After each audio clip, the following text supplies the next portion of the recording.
Hello mga ka-vlogs, mga SSS pensioners, atin pong sasagutin ang mga katanungan pero iisa lang po ito ha, marami lang ang nagtanong. So ang mga katanungan nila ay kung sabay nga ba daw ang 13th month at yung regular pension na matatanggap o makikredit sa ATM ngayong buwan ng Disyembre 2025. So marami po ang nagtatanong sa katanungan na yan mga ka-vlogs, no? Kung sabay nga ba itong dalawa, pension at 13th month ngayong Disyembre.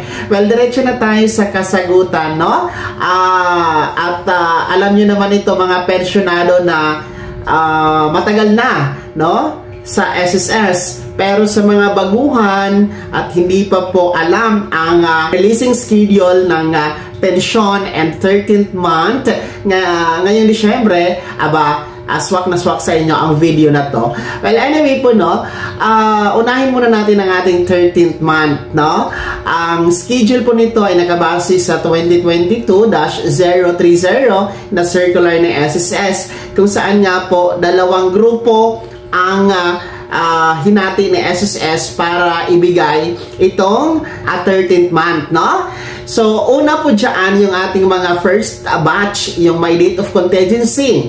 Ang ibig sabihin ng date of contingency, mga baguhang pensyonado, yun po yung araw ng kapanganakan, araw ng pagkamatay, araw ng pagkabalda o araw ng pagkasakit mula 1st to 15th day of the month, no? Kung yan po ang inyong date of contingency, kabilang kayo sa unang batch at kayo nga po ang unang makakatanggap, no? Magkakaroon ng 13th month crediting, no?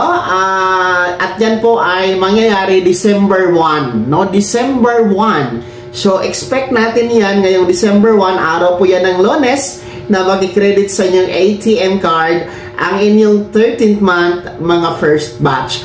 Well, dito tayo sa mga pangalawang batch. Second batch, SSS pensioners na may date of contingency o araw ng kapanganakan, araw ng pagkamatay o araw ng pagkasakit, araw ng pagkabalda mula 16th to last day of the month, no? 16 to last day of the month. Ang inyo naman po schedule ng 13th month releasing tuwing Disyembre, no, ayon sa circular 2022-030 ay December 4. December 4. Yan, malinaw yan. So, kung titingnan natin sa kalendaryo, December 4, araw po yan ng Huwebes.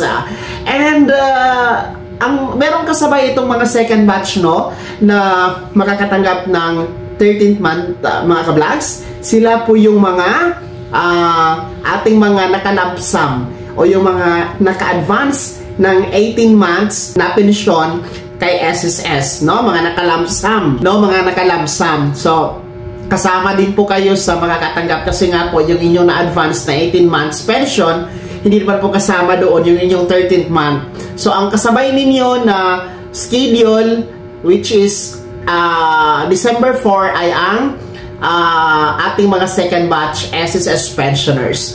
So, yun po yung schedule ng 13th month, no, na releasing mga ka-vlogs. Wala pa naman yung pagbabagong circular na yan kasi hindi pa naman po naglabas ang SSS ng bagong or revised na circular regarding dyan mga ka-vlogs. So, yan ang ating pagbabasihan muna sa ngayon. And dito tayo sa inyong regular pension, yung monthly pension nyo talaga, no? Para sa mga baguhan ng mga pensionado at hindi pa alam, ang schedule po ng mga first batch SSS pensioners ng pension releasing or crediting every month ay tuwing first day of the month, no? First day of the month. So, expect tayo December 1, no? Ang pension releasing din po for December ng ating mga first batch. So, ang ating naman po mga second batch SSS pensioners, ang regular pension releasing schedule every month ay every 16th day of the month, no? Every 16th day of the month.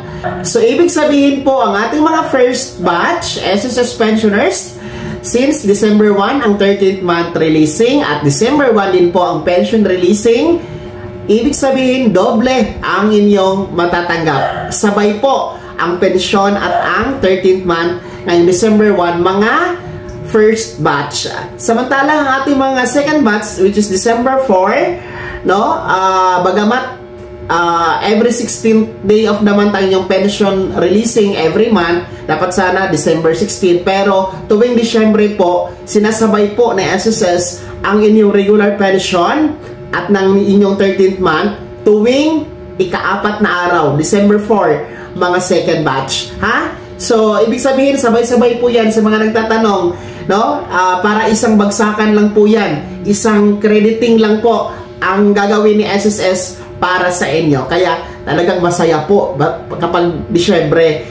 And I think ito yung inaantay talaga na buwan ng ating mga pensyonado, no? Ito ang pinakaantay na buwan sa buong taon ng Disyembre dahil nako, ang saya-saya po sapagkat doble ang makukuha ating mga pensyonado dahil nga po pension at ang 13th month, yan, doble po ang makukuha mga ka-vlogs. Sana nasagot ko po yung mga katanungan, no? Sana malinaw po yan. And nako po, excited na tayo dyan. Ilang tulog na lang, ilang linggo na lang, I think 2 weeks na lang ay magaganap na po ang 13th month 2025 crediting schedule, mga ka-vlogs. Kaya naman po, ano po yung comment at reaction sa balitang ito? Kayo ba ay excited na? Ibahagi niyo po sa comment section na nasa baba, pakilakip ng buong pangalan at kung taga saan kayo. Maraming salamat po sa panonood. Huwag kalimutang mag-subscribe at i-click ang notification bell, ilagay sa all para una ka sa mga balitang may kinalaman sa SSS. God bless us all.